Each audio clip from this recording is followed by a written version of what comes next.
Good morning, Neil. Morning, David. How are you? I'm doing good, thanks. How about yourself? Okay. Yeah, despite the challenges we're all going through, it's keeping on with things, keeping focus, keeping the business going. But Well, thank you for joining me for this chat. The objective of it is to kind of share on LinkedIn what different leaders from the Bangkok business community are doing. Yeah. And as the Group HR Director of RMA, I think you're perfectly placed to give us some advice on the human aspects of the crisis. Yeah. I better not steal my boss's job title, Group HR Director. You'll be a little bit you'll go, what's going on? I'm a Group HR Manager. I'm responsible for areas of HR and reporting into Stuart. So, Stuart, I'm not stealing your job title. There we go. Okay. Group HR Manager. All right. Yeah, thank you. So, Neil, I know you're a big part of the HR community in Thailand. Yep. What have you seen in terms of how companies are responding to the crisis? Is there any uniformity, or is everybody kind of doing their own thing? I think if we go back about 3-4 weeks ago, you'd have seen a huge range of different things that organizations were doing. It would have depended on the particular industry that we're in. It would also depend perhaps on certain things that maybe were coming out of, for those with corporate head centers in other countries, what was happening there. So, yeah, go back 3 weeks ago, some were probably not reacting that much. Others were really doing things, organizations that were really hit hardest by this, airlines, hotels. They were probably well ahead of the game in terms of things that they were having to do because they were already seeing pretty significant effects on their businesses. Other businesses have been catching up, as the fallout from this horrible thing that's happening all over the world has started to affect them. So now there's probably more of a degree of uniformity. Working from home wherever that's possible, looking at how you support your business, but support the people within the business as well. And therefore, things like furloughing staff, a lot of companies have started to do that. Again, very much started in the hotel sector, in the airline industry, offering options where possible of taking unpaid leave, things like that. We started to see that pretty consistently. But I would say the other thing that then sits on top of that is what are the governments challenging organizations to do. We've seen here in Thailand, the Thai government, I think, has taken a generally pretty sensible approach in a lot of things. Closure of a lot of places where people will go, department stores, restaurants, gyms, sporting events, all of that's been closed, but maintaining obviously the ability for people to go shopping, for food, that kind of thing. But they haven't generally directed companies too strictly in terms of work from home, that kind of thing. And for a lot of businesses, that's just not possible. Mm-hmm. Other parts of the world, the UK, we've seen some pretty major announcements from the government there in terms of support for people who aren't able to work, whether that's self-employed or employed by companies, directives to the banks in terms of what they should be doing to support people. And on top of that, then we're seeing individual businesses, landlords giving, people renting properties, whether it's offices, retail, even apartments, giving them holidays on rental payments. Mm. So quite a range of things. But I think in terms of general things, companies are really, really concerned with cash flow. Have they got the money to keep the businesses going? What can they do to manage that more effectively, reduce costs, but support their people as much as they can? And, the HR people I talk to in a lot of different industries are, I think, really coming together in terms of what can we do as good practice? What can we do to support the businesses? What can we do to support the people as well? Well, on that topic, obviously you're from a pretty large company. Mm. A lot of people seeing this are going to be from smaller companies that might not even have a HR department. Yeah. Do you have any advice for HR departments all over the country on how to manage their human relations during this time?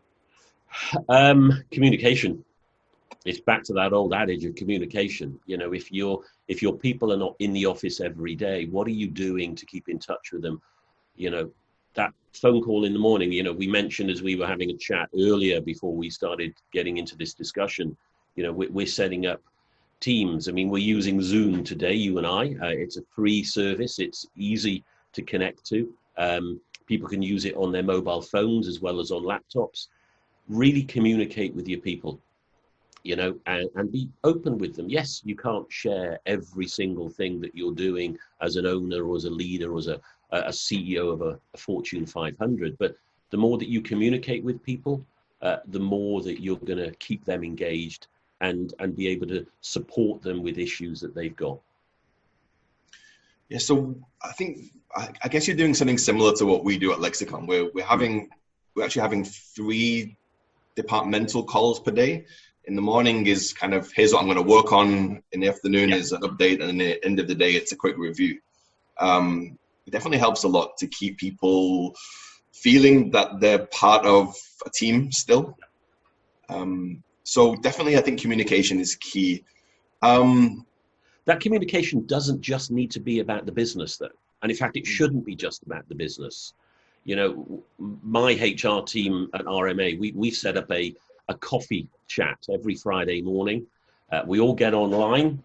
We're all sat there with our coffee, or for those that don't drink coffee, anything as long as it's not alcoholic, but not sat at our desks like this. I'm stood out on my balcony with my phone sort of in front of me, and just chat like you would do when you go in the office in the morning. You know, did you see that thing on TV last night? Or, you know, what are you guys doing on the weekend? That human interaction, I think, is absolutely critical. If you think about the way that you behave in the office every day, it's not all about business.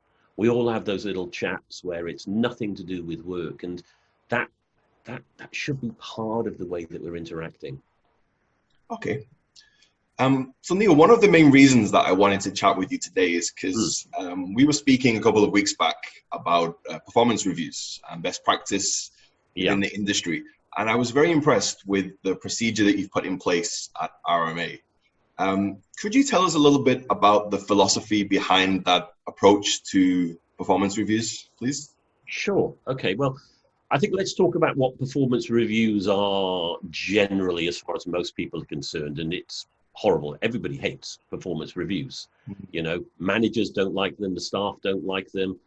HR don't like them. Nobody does performance reviews. It's almost that necessary evil, you know. And your typical performance review would be, you start the beginning of the year with everybody agreeing what their objectives are for the year. And, you know, there's a back and forth. With most organizations, there will be that sort of interaction between the managers and the employees, agreeing what needs to be achieved, hopefully in line with the business objectives. Sometimes that doesn't happen. I've seen that with organizations in the past. But yes, these are your objectives as an individual in my team. They're aligned to what I'm trying to achieve. They're aligned to what the business is trying to achieve. At some point later in the year, most of the time it's right at the end of the year, the manager and the employee will sit down and go, right, what did you do? Now, I don't know about you, but sometimes I can't remember what I did last week, let alone what I did 8, 9, 10 months ago. And, you know, you'll be trying to scratch your head. Oh, yeah, I did that. And, you know, of course, it's the qualitative as well as the quantitative within that review. And, you know, the quantitative maybe can be quite easy. Yes, you did that many sales, or yes, you reduced the cost effectiveness or improved the cost effectiveness. Well done. But the other part of it tends to get missing. And we've been running our performance management, you know, like that, with a few other bits and pieces in it, you know, for a few years. But we made a change last year, but building upon some other things we'd already put in place. And I think this is really critical. You can't expect managers to do things differently without giving them some support, some development, and some tools. So one of the things that we begun work on, this is probably going back about three and a half years ago, was how do we provide the right tools to our managers to more effectively lead and develop their people? Critical within that was coaching, and there's a lot of misunderstanding about what coaching is and what it isn't, and getting our managers to understand what coaching was and how they as managers could coach people more effectively day to day. You don't need to have a big sit down formal, we're going to have a coaching discussion and you're going to be going off and doing things better. This is just a normal way of leadership. Within that, obviously getting them to understand different types of situational leadership. Where should you be more directive? Where should you be able to allow a person to take responsibility and delegate to them? But in terms of the performance management, coaching is a really, really critical tool. It's hugely important, because the more that you can get your employees, your people in your team, to think about and come up with ideas and solutions themselves, the more engaged they're going to be in, I'm going to do this because I thought of it. But also it's going to help them develop. And the more that they allow themselves to take that responsibility of finding an answer to something, the more that you don't need to provide that dictative approach to do this, do this, do this. And you'll find that your team excels much more effectively. So we'd introduced coaching as a really critical tool of leadership a few years ago. Obviously, some managers just buy into it immediately and find it really easy. Others are challenged a little bit more in developing that as a leadership style. But we got to a point beginning of last year where we felt that coaching was embedded to a point now where we could actually make it part of the way in which we manage performance. It starts at the same point as most other performance management programs. What are our objectives? What are we trying to achieve? And that's always going to be the starting point. But instead of leaving it for 6, 8, 12 months to look at how have you done, it becomes a more regular sort of formal, but also very informal, how are you doing on this, what's happening, but also allowing that employee to come in and saying, I'm struggling with this, I'm not quite sure what to do. And instead of the manager then telling them, well, do this, do this, do this, and when you've finished, come back and we'll have a look at it, sitting down with the employee and getting them to think about, I could try this, this is the problem. Maybe if I looked at it like this, and through a really good coaching, open question, lots of listening approach, getting them to the point where they're saying, this is what I'm going to do, and supporting them through that. And that's critical, not second guessing them. Yes, some guidance is required. And again, within a coaching for performance situation, the manager can also come in and say, look, I've noticed in this particular area, you're not quite achieving what I hoped for and what you said you wanted to do. Let's have a look at that. So it becomes a much more regular approach to engaging with people on performance. It doesn't become that sort of box ticking exercise at the end of the year. Yes, you've achieved 3 out of the 5, therefore you've got a 60% score. It's more fluid than that. It needs a lot more openness and honesty, both from the manager and the employee. But as their relationship has developed over the last couple of years, because of the coaching, the levels of trust are there. And that's what it's all built upon. So we've taken that approach. It's still structured. There's still formal points during the year where people will sit down. But it's not just the manager going, did you achieve that, yes or no? And then, right, that's your score. It's much more future focused in terms of, this is what you're doing really well, keep it up. Here's an area where I think I can help you improve. And it's all about that. It's all about how do you help that employee improve so their work results and their development are better and better, rather than just you achieved objective number 1, you didn't do number 2. So okay, so open questions are really key then. Yeah. although that was not an open question I just asked you. So things like, why did you do this? How could you do better next time? What was the thinking behind this? That kind of type of question? Absolutely. And again, as you look at coaching, for me, at the heart of all different coaching models, you go back to that old grow coaching model, which was developed back in the 70s. What are you trying? What's the problem? What are you dealing with now? What options do you have? So what are you going to do? And all of those are built upon open questions, getting the person to really think through, and employees sometimes really struggle with this, because employees want to come to their boss and go, boss, I've got a problem, tell me what to do. And you're sitting in front of them going, well, what do you think you should do? Well, I don't know, you tell me. and when we were doing the coaching, the training for coaching, we actually had managers saying that my employee just wants me to tell him what to do. And if I don't tell him, he's going to look at me and going, well, you're not very good, because clearly you don't know. So the setup of what coaching is, the explanation of what coaching is, and in fact, that's a bit of developmental training we're going to be doing with all of our staff over the next few months online, is again really explaining to them what coaching is. So when they're going into these conversations with their managers, they know they're going in and they're going to have to come up with ideas. It's not going to be the manager saying, do this, do this, do this. That's what I really liked about the philosophy, is that empowering aspect of it, that it's not just ticking boxes and the person sits there for 10 minutes and gets told to stop doing this and start doing this, but that they're encouraged to try to think through their own behavior, the implications of their own behavior, and how they can improve. The onus is on the individual to provide some scaffolding to the manager. I think that's a really great way to encourage growth. Absolutely.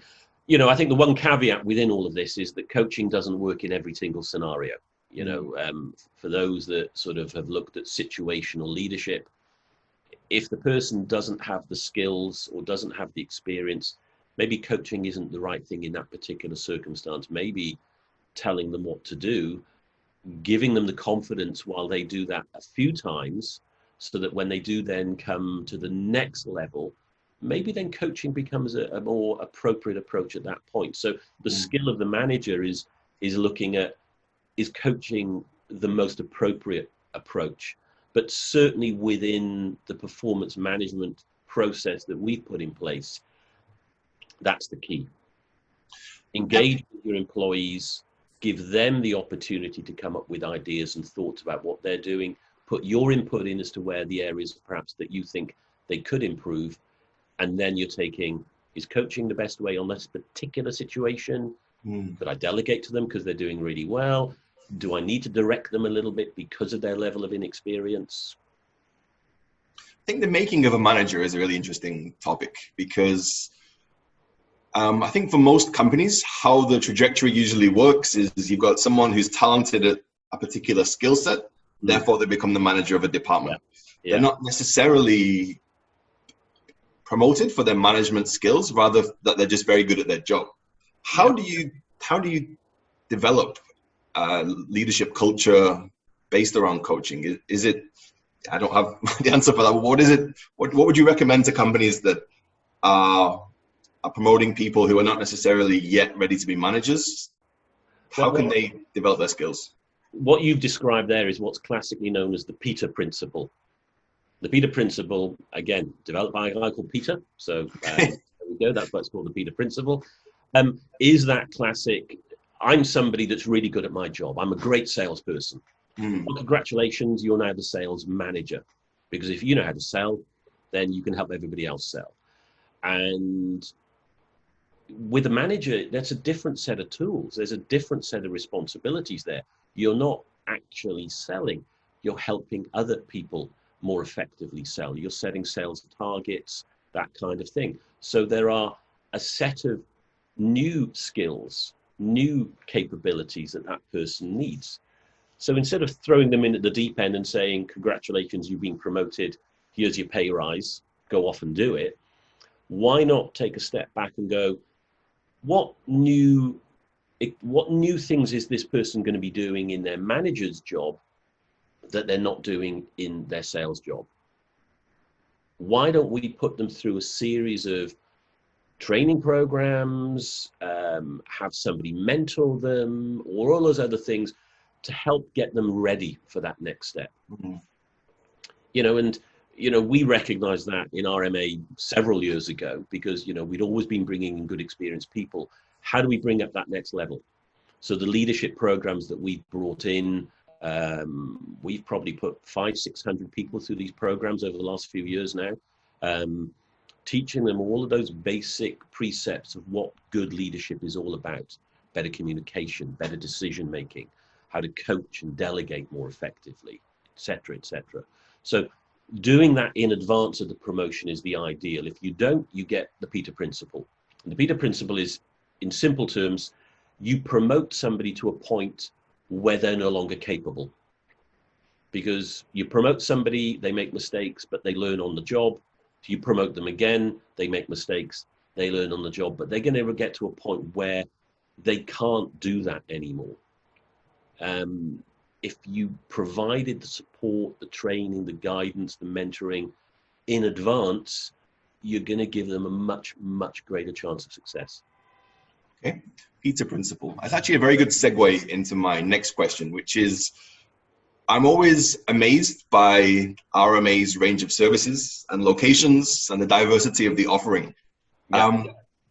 But with such a diversified portfolio, how does RMA ensure consistency in the performance reviews and also how do you create an RMA culture with such diversity? I think it comes down to a level of consistency in the approach initially. The things that we put in place, the current performance management program, there's consistency in the model. Have your objectives, have your regular discussions, but there's the flexibility in understanding the needs of that particular business. If you're managing pizza company restaurants in Cambodia, the objectives of that business are going to be different to the vehicle modification plant that we have down in Lam Chabang, and it's going to be very different to the guys running the John Deere machinery sales in Myanmar. What are the objectives of the business? And then build a framework in terms of what you're doing that allows a level of consistency in the way that it's done, but has the flexibility to deal with the demands of the business, the geography, and the people involved. So there has to be a level of consistency in what you do, but the flexibility to allow it to meet the demands of that business. So what would be the key touch points? Would it be things like induction? Everybody has to have a similar induction. Everyone has a similar performance review. What are the key milestones? I'm going to sound incredibly simple in this, but people are people. Okay. Right? It doesn't matter what the business is. The way that you support and lead and develop your people has huge amounts of consistency. So an induction program, if you don't bring your people into the business in a structured manner, you're setting them up for failure. So you're selling pizzas in a pizza company in Cambodia, you're selling cars somewhere else. Helping somebody, onboarding them in a way that allows them to understand what they're doing, the people around them, where they can find things, interactions with their boss, that doesn't need to change in terms of the overall process, but the little bits and pieces that are going within it are specific to the job, specific to the individual, specific to the business. So absolutely good induction, good training programs, good performance management programs, opportunities for development for those that really want it. There's a level of consistency there where you can almost plug and play. Again, there's going to be a bit of adjustment depending on the vagaries of different businesses, geographies, etc. But put the tools in place, give them the platform that those tools give them, and allow them to build upon that. Okay, and there'll always be a slightly different flavor, I guess, depending on the industry and the and the country, but there'll be a consistent DNA through the whole thing. Yeah, yeah. Okay. And again, I've not at the moment, but I travel regularly to our different businesses, and when you're dealing with issues, you're dealing with problems they'll mirror each other. The problem that the guys have got in terms of trying to put something new in place in Myanmar, they'd have had a similar challenge in Laos. We'd have had a similar challenge here. The guys in Indonesia, oh yeah, we did that last year. This is what we did. Great. Let's cross-fertilize those ideas. So yeah, absolutely. So obviously, RMA is already comfortable with remote work, given that you're in so many locations at the same time. You can't spend one day in Indonesia and then Myanmar and then the Middle East and Turkey and Cambodia. If you were to put on your speculative cap for a moment, how do you see the world changing as a result of the present crisis? This could come back to bite me when somebody looks at this video in 3 years. Okay. Predicting. Okay, let me think. I have to say, I think for the majority of people, will there be significant change? If you're working in a factory, you're working in a restaurant, you're delivering stuff, is this really significantly going to change your working day? I can't really see that. How can you make a pizza remotely? How can you modify a vehicle remotely? Send me the part to my home, I'll change it and I'll send it back to you at your home. That's not going to work. So I think for most industry, I don't think we'll see ultimately an enormous amount of change. For those of us like you and I that sit in front of laptops every day, will it allow for a little bit more flexibility? I think that's going to come down to the culture of the company, the business that they're in, the extent to which we really need to interact much more face to face. I've got some colleagues working remotely simply because of circumstances that they're in, and for what they do, that works fine. Would they rather be in the office with everybody else, having that coffee chat in the morning, going for lunch? I'd be pretty confident saying yes, they would. Yeah, I agree. It's been I think the idea of work from home was much more appealing in theory than it actually is in reality. There's a lot of people talking about now how no offices will exist in the future, but from my colleagues and even for myself, it may be specifically a Thailand thing, but I think the community aspect of work, almost the water cooler aspect of it, is almost as important as the actual collaboration. It's going for lunch with your colleagues, having coffee with them, having a drink after work. These are the moments in which relationships are forged, that trust is built. You may be able to collaborate remotely, but the idea of being able to pull together a quick meeting for 5 minutes and brainstorm something, it's not really feasible online, I find. There's been conversations about remote working. I remember having conversations like that back in the 1990s in the UK, as the internet was developing and, you no longer having to do a dial-up. Who remembers 26K dial-up?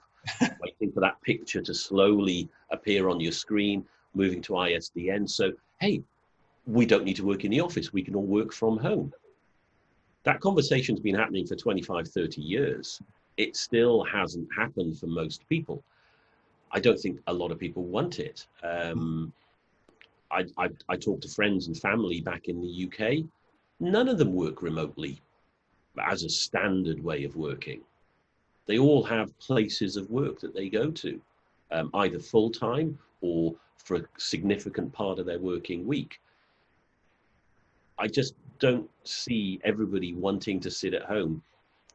I like working at home sometimes. It gives me a bit of peace and quiet. I think my wife likes me being in the office to give her a piece of quiet. Yes. I think that's a big factor. The domestic realities are often not ideal for work. Yeah. My wife and I live here. For us, it's just the two of us. I lock myself away in this room, which has become my office. But for obviously people who've got kids, extended families, it's much more of a challenge. So I can't see us all working remotely at any point in the future as a standard way of working. It's certainly not for the majority. Yeah, I think what you said is right. Sometimes there'll be projects that need to be focused on, and it may make more sense for anybody to stay home and do the thinking and put those 8 hours of pure thought in. But for any project that requires collaboration or camaraderie, then I think office is better. I mean, interesting. I've got a few friends who run their own consulting businesses, so they work from home. It's interesting how many of them are using co-working spaces. Why are they doing that? It's costing them a bit of extra money. I think it is that bit of being around other people. Yeah, and it's the psychology. I usually, I have a beautiful view out of the window of my office. I like to go there every morning. It inspires me to see the city and the potential. My muscle memory of my sofa is, eat some popcorn, watch a movie. My body doesn't tell me this is the place great ideas come from. I think the physical location. I know we're going to talk a little bit later about sort of tips of working from home, but getting comfortable in your armchair, your sofa with your coffee at sort of 7:30 in the morning, probably not the best start to working from home. Yeah, exactly. Okay, so the final question for now, Neil, is, so we're all in this period of self-quarantine, not yet fully in lockdown, but we're choosing to work remotely. Given the circumstances, what are your 3 essentials for working from home? I think the first one is really simple. Get it into your head that you're working. Think of your working day when you're at the office and put a structure in place that kind of reflects that. I had a job back in the early 1990s where actually I worked from home. I was a regional sales manager for an organization. My home was 250 miles away from the office and the factory of the company I worked for. So my office was home. And I made all the mistakes, committing to wake up at 7 o'clock in the morning, get my coffee, get into my office. Well, then it was wake up at 7:30, have a coffee and sit and watch morning television. Well, why do I need to wake up at 7:30? And suddenly it was 8:30 I was waking up, and I was sitting there in my pajamas. I did wear pajamas back then, with my coffee and wandering in, still not dressed for work at 9 o'clock. So think of the things that get you into work mode. Is that wearing a business shirt? Is that having a coffee, having a space that is your office? And I think that visualization of, this is my workspace. Where I am now is not home, it's work. And it's just that little bit of getting yourself into a bit of a mindset. Next, when I have then is have a plan. For those that know me very well, that fail to plan to fail. What's the structure of your working day? There's probably certain online meetings, but are you structuring your day just for those online meetings, or are you saying, right, I'm sat on my desk at 8. I've got to review some CVs, or I've got to put a sales plan in place. What's on my calendar, and having that calendar set up. Again, you don't want it to be set up to the point where you have no free time, but really have that structured plan. Again, for you and I, where we don't have children running around the place, it's a little easier. For those that do have children and others at home at the moment, having that, this is mummy's work time, this is daddy's work time, and closing the door. But have those breaks with the kids, and sort of just know that you've got time and effort focused on work. And I think those are the 2 really critical ones. You're not at home, you're in an office. It just happens to be that your office is sitting within your home. And have a structured plan to your day. I think if you start with those 2, everything else goes well.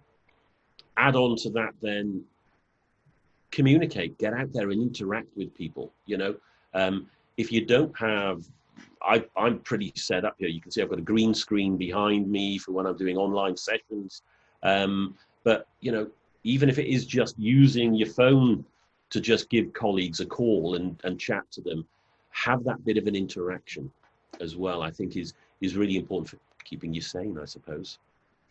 Okay, now final question here. Calendar management, you said, is very important. There are so many different ways to do that, whether it's pen and paper or Google Calendars or apps. Yeah. What is your preferred method? I use Outlook. For me, it works really well. I mean, Microsoft Office is our standard go-to at the company anyway, and we use all of the other apps, Microsoft Teams and Word and Excel and that. So, but I've been using that for a very long time, and I sync it with, the ones on my phone, etc., etc. So for me, using that, I've always said there's only certain things I really need to remember. My wife's birthday, the wedding anniversary, my mother's birthday. Those are the ones that stay there. Everything else goes in my calendar. And, but I do allow flexibility. I do allow things to move around. I never take them off the calendar. They may move back a day.